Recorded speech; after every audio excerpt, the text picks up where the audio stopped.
هنصور لكم حرفيا كل حاجه موجوده في الصحراء. احنا طبعا هنا يا شباب، احنا هنا بننزل على تل، يعني هو حرفيا احنا بصوا هنا طبعا معانا مصطفى. سلم يا مصطفى. سلم يا مصطفى على الناس. سلم على الناس. ايه يا عم ده انت بارد. طيب هنا يا شباب بصوا انا هنط نطه من مسافه قد ايه، يعني من مسافه ضخمه جدا. ايه فين عيش الدبابير؟ الله اوعى تقرب عشان هيقرصوك. اوعى عشان هيلبسوك لو لمستهم ما تلبسهمش. مش باين، ما تلبسهمش بس خالص. مش لامس اهو يا شباب. عيش دبابير يا جدعان بيحطوا فيها اليرقات بتاع الدبابير. تعالى يا جدعان ونشوف عيش كبير. تعالى مش حوالينا فين عيش كبير. محدش هذا ولا حرام والله. باظ. خليك بس بعيد انا عشان هو فينه؟ اهو ما في باظ.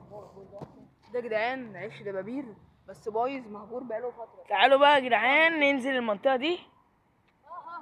ايه فين حد كده تحت فين يا جدعان؟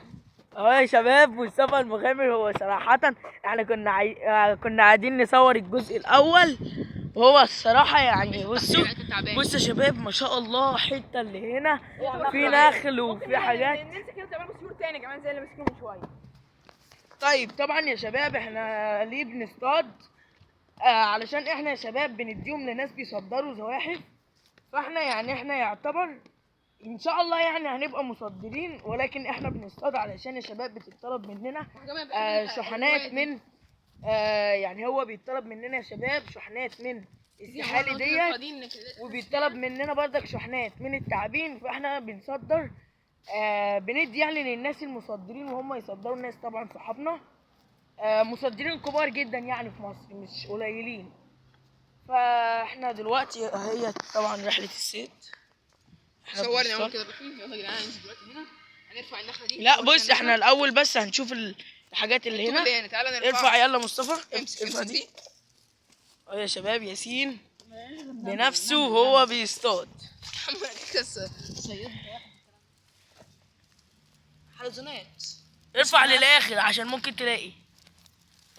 بصوا يا جماعه صور ده يا جماعه الحلزون الصحراوي بس ده ميت متاكل من النمل. طيب ماشي يا ابني شيل انت الرحله دي بتاعتك. لا مفيش حاجه غير خيط عنكبوت. شوف الحاجات اللي هنا بقى وكده. طبعا يا شباب يعني هو بصوا احنا فين ماشي. بصوا طبعا يا شباب احنا ماشيينها ايام، يعني يوم كل مثلا